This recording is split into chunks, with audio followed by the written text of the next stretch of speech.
What's everyone? Welcome to Mistic Reacts. I'm Mistic, and today I'm reacting to another video by Salmonella Academy, Improbable Tales of Survival. I'm interested in knowing, the stories, the tales of how people survive stuff. Make sure to check out him down below. And if you would like to binge my playlist of videos by him, please do so. And let's get on into it. Thanks to Dashlane for sponsoring this video.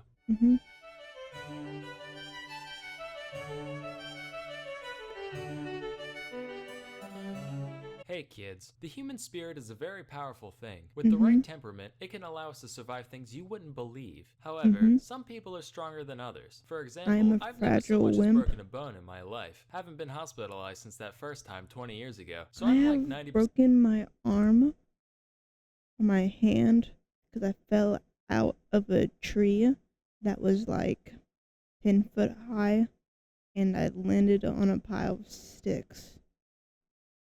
And I also have a bad knee where I fell off a ladder. And I also have a bad back where I used to have like a 20-pound backpack in school. So I'm a little more fragile than most.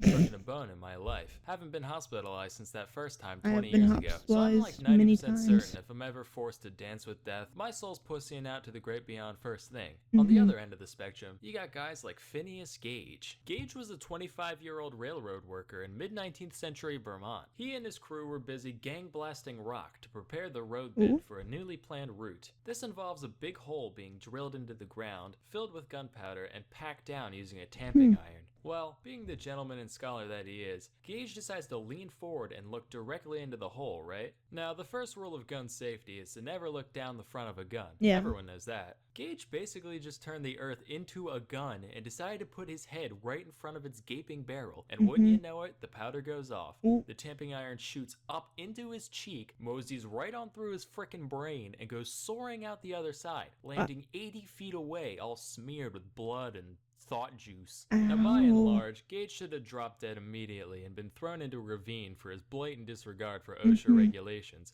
and that would have been the end of it. But I guess Shiva Gautama Christ-chan, the one true god, decided Gage still had unfinished business down here on Shit Outta Luck 3, because after a few minutes of twitching on the ground, he got up, looked around, and thought, well, now's a good time as any for my yearly checkup. According to the doctor he went to, while Gage was retelling the story of what happened, he suddenly started vomiting all over the place, the effort of which, and I quote, pushed out about half a teacup full of the brain, which fell upon the floor. He didn't say what they did with it after. I'm picturing his dog just running over and immediately scarfing it down, then being plagued with the memories of a human railroad worker for the rest of his life. In the months following, Gage made a near complete recovery, physically anyway. He did lose a bit of his mind, which caused him to lose his mind a bit. Whereas Gage was once an upstanding, hardworking citizen, his untimely brain blast transformed him into an angry, incoherent drunkard, mumbling, quote, the grossest profanity whenever he deemed fit, and showing little to no regard for human life whatsoever. Naturally, he was fired from his job at the railroad, so Gage ended up wandering the earth, earning money any way he could. For a while, he hung out at Barnum's American Museum in New York City, basically making an exhibit of himself, standing there with the tamping iron like, hi,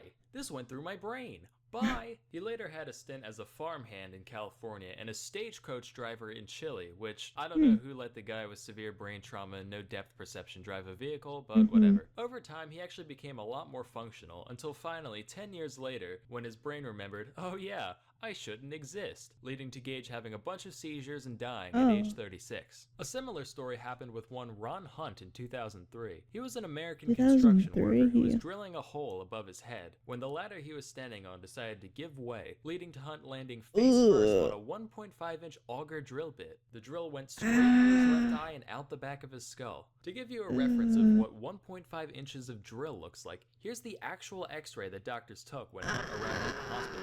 Miraculously, Eventually, the drill ended up just kind of pushing his brain out of the way, leading to no cognitive impairment whatsoever. Matter of fact, Hunt was perfectly lucid while the doctors tried to figure out the best way to take the thing out of his head. Initially, they considered cutting it out, but that would have been too messy. So eventually they decided to literally just unscrew it from his head, like, alright, hold him still now. They didn't put him fucking under Lefty Lucy. Does that mean the top or the bottom? What? It's a rotating circle. And, okay, you hold on for 1 sec. Look, one way the top goes left, one way the bottom. So which? Clearly the one on top. Why? Tell me why. Why clearly? Same reason north is up on the map. It's just common practice. Alright, well, sorry for not subscribing to your Eurocentric propaganda, Dan, you soggy cunt.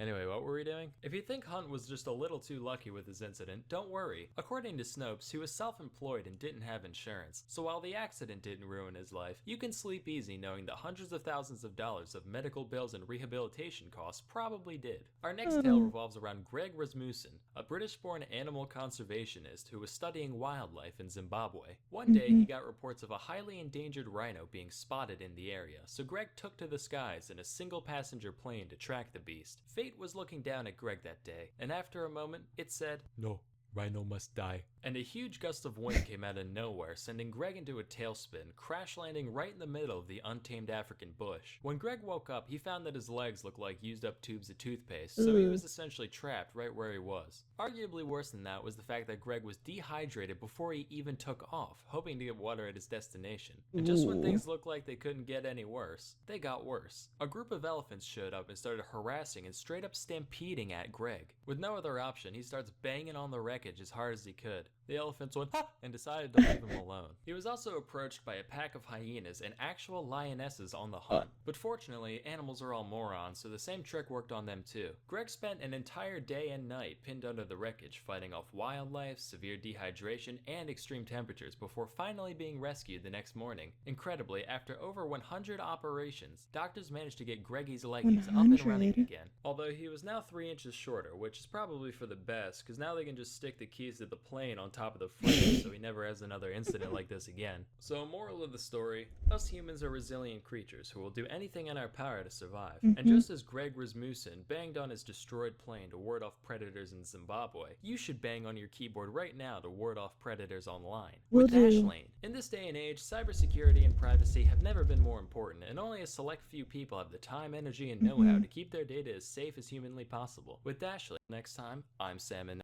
I mean, it's 6 years old, but, where's it at? There you go. There you go. I do not know how people survive with, like, literally a hole in their brain and brain missing. I feel like that should not be possible. I feel like I'm gonna die whenever I stub my toe. I cannot imagine getting a hole in my brain. Bleh. Okay. Make sure to check out his video down below. And until next time, bye-bye.